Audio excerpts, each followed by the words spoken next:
लोकसभा चुनाव के साथ ही बीजेपी और आरएसएस के बीच रिश्ते बिगड़ने लगे थे। वैसे ये रिश्ते तो 2019 के लोकसभा चुनाव के बाद से ही बिगड़ने लगे थे, जब बीजेपी नेताओं की तरफ से बयान आने शुरू हो गए थे कि पार्टी की जीत मोदी के नाम पर मिली है, देश में मोदी सरकार बनी है। संघ को किनारे लगाने की कोशिश तो तभी से शुरू हो गई थी, लेकिन 2024 के लोकसभा चुनाव में प्रचार के दौरान बीजेपी अध्यक्ष जेपी नड्डा ने यह कहकर ज्यादा बवाल मचा दिया कि हमें अब संघ की कोई जरूरत नहीं है। उन्होंने यह साफ कर दिया कि संघ को अब अपना काम करना चाहिए। इसके बाद सियासी गलियारों में चर्चा गर्मा गई, लेकिन जब लोकसभा चुनाव में बीजेपी हारी तो संघ की तरफ से इसे लेकर तंज भी कसा गया था। संघ ने चुटकी ली थी कि संघ काम नहीं करेगा तो बीजेपी की सरकार भी नहीं बनेगी। मोहन भागवत तो इसके बाद फायर ही हो गए थे। उन्होंने तो सीधे सीधे नरेंद्र मोदी के खिलाफ बिना नाम लिए एक के बाद एक बयान दिए थे, उन पर खुलकर निशाना साधा था और अब ये रिश्ते और बिगड़ते जा रहे हैं। दिन पर दिन रिश्ते सुधरने के बजाय खराब हो रहे हैं और अब बीजेपी सरकार ने आरएसएस के पूर्व प्रदेश चीफ को गिरफ्तार करने की तैयारी शुरू कर दी है। पुलिस छापेमारी कर रही है, तो क्यों अब संघ के नेता बीजेपी के रटार पर आ गए हैं? इसी को लेकर हम अपनी स्पेशल रिपोर्ट में करेंगे बात। नमस्कार, मैं हूं अंशिता। तो बीजेपी पहले भी संघ के पीछे थी और आज भी संघ के पीछे ही है। कहा तो यह जाता है कि संघ बीजेपी की जननी है, लेकिन पहले और आज के हालात में बहुत अंतर आ गया है। पहले संघ किसी रणनीति पर आगे आगे चलता था और बीजेपी उसे फॉलो करते करते पीछे पीछे चलती थी, लेकिन अब संघ के नेता आगे आगे भाग रहे हैं और बीजेपी की सरकार की जगह बीजेपी की पुलिस उसका पीछा कर रही है। संघ नेता को गिरफ्तार करने की तैयारी हो रही है। दरअसल गोवा के पूर्व आरएसएस चीफ सुभाष बेलिंगर को फरार घोषित कर दिया गया है। पुलिस लगातार उनकी तलाश में जुटी हुई है, जगह जगह छापेमारी कर रही है और पूर्व संघ चीफ बेलिंगर का कोई अता पता नहीं चल रहा है। पुलिस को उनका कोई सुराग नहीं मिल रहा है, कोई जानकारी नहीं मिल रही है, उनसे किसी तरह का संपर्क भी नहीं हो पा रहा है। और ये पहली बार हो रहा है कि केंद्र में बीजेपी की सरकार है, राज्य में बीजेपी की सरकार है और आरएसएस नेता फरार चल रहा है। और सबसे बड़ी बात यह है कि आरएसएस नेता के घर पर छापेमारियां चल रही हैं और सबसे ज्यादा हैरानी की बात यह भी है कि वो भी कोई वो छोटा मोटा व्यक्ति नहीं है, बल्कि गोवा के पूर्व संघ प्रमुख हैं। तो पहले हम आपको वो मामला बताते हैं जिसके चलते सुभाष बेलिंगर फरार हो रखे हैं और बीजेपी की सरकार उनकी जल्दी ही गिरफ्तारी के दावे कर रही है। राज्य के सीएम पूर्व संघ प्रमुख पर सख्त कार्रवाई की बात कर रहे हैं। दरअसल सुभाष बेलिंगर गोवा के रक्षक के रूप में पहचाने जाने वाले प्रतिष्ठित पादरी फ्रांसिस जेवियर के अवशेषों के डीएनए परीक्षण की लगातार मांग कर रहे हैं। इसके बाद पूरे राज्य में विरोध प्रदर्शन शुरू हो गया। गोवा पुलिस ने कहा कि सुभाष बेलिंगर फरार हैं और उनका पता लगाने के लिए छापेमारी की जा रही है। धार्मिक भावनाओं को ठेस पहुंचाने और सांप्रदायिक सौहार्द बिगाड़ने के लिए सुभाष बेलिंगर के खिलाफ पूरे गोवा में करीब 6 शिकायत दर्ज हैं और इसी के चलते उनके खिलाफ जो है उत्तरी गोवा के विचोलिम पुलिस स्टेशन में बीएनएस की धारा 299 यानी जानबूझकर और दुर्भावनापूर्ण कृत्यों को अपमानित करने के इरादे से तहत एक एफआईआर दर्ज की गई थी।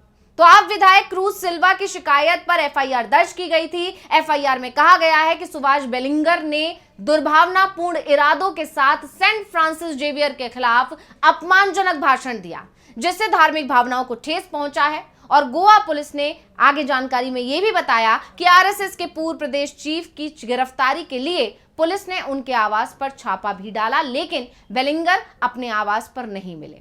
दूसरी तरफ बेलिंगर की गिरफ्तारी के लिए पूरे राज्य में प्रदर्शन चल रहे हैं। प्रदर्शनकारियों ने एक अल्टीमेटम भी जारी किया है, जिसमें संघ के पूर्व चीफ को जल्द गिरफ्तार नहीं किया जाने पर जुआरी पुल को अवरुद्ध रोकने की धमकी दी गई।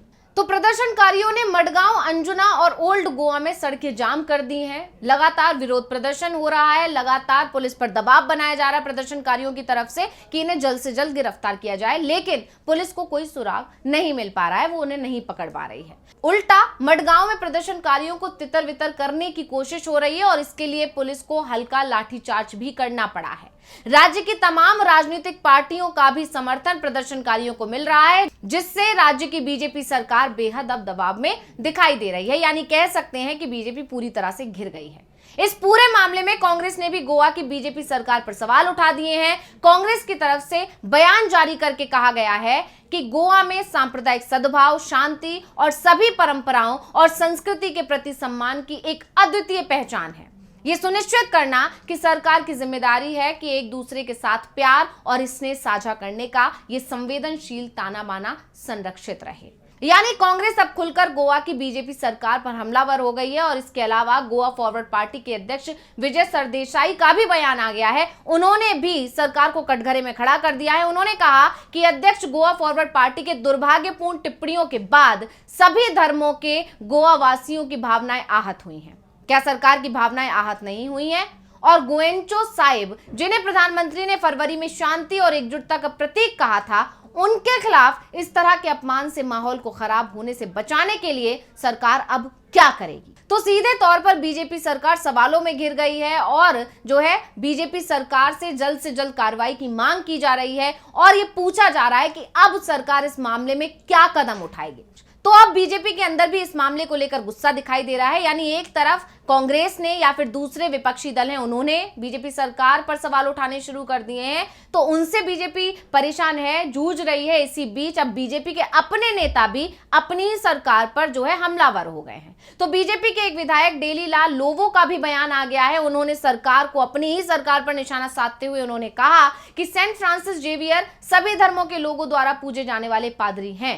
बिलिंगर जैसे लोग सिर्फ सुर्खियों में आने के लिए ऐसे बेवकूफी भरे बयान देते हैं। वो धर्मों के बीच दरार पैदा करना चाहते हैं। यानी साफ है कि बीजेपी की सरकार पर इस समय बेहद दबाव दिखाई दे रहा है। बीजेपी सरकार चौतरफा घिर गई है।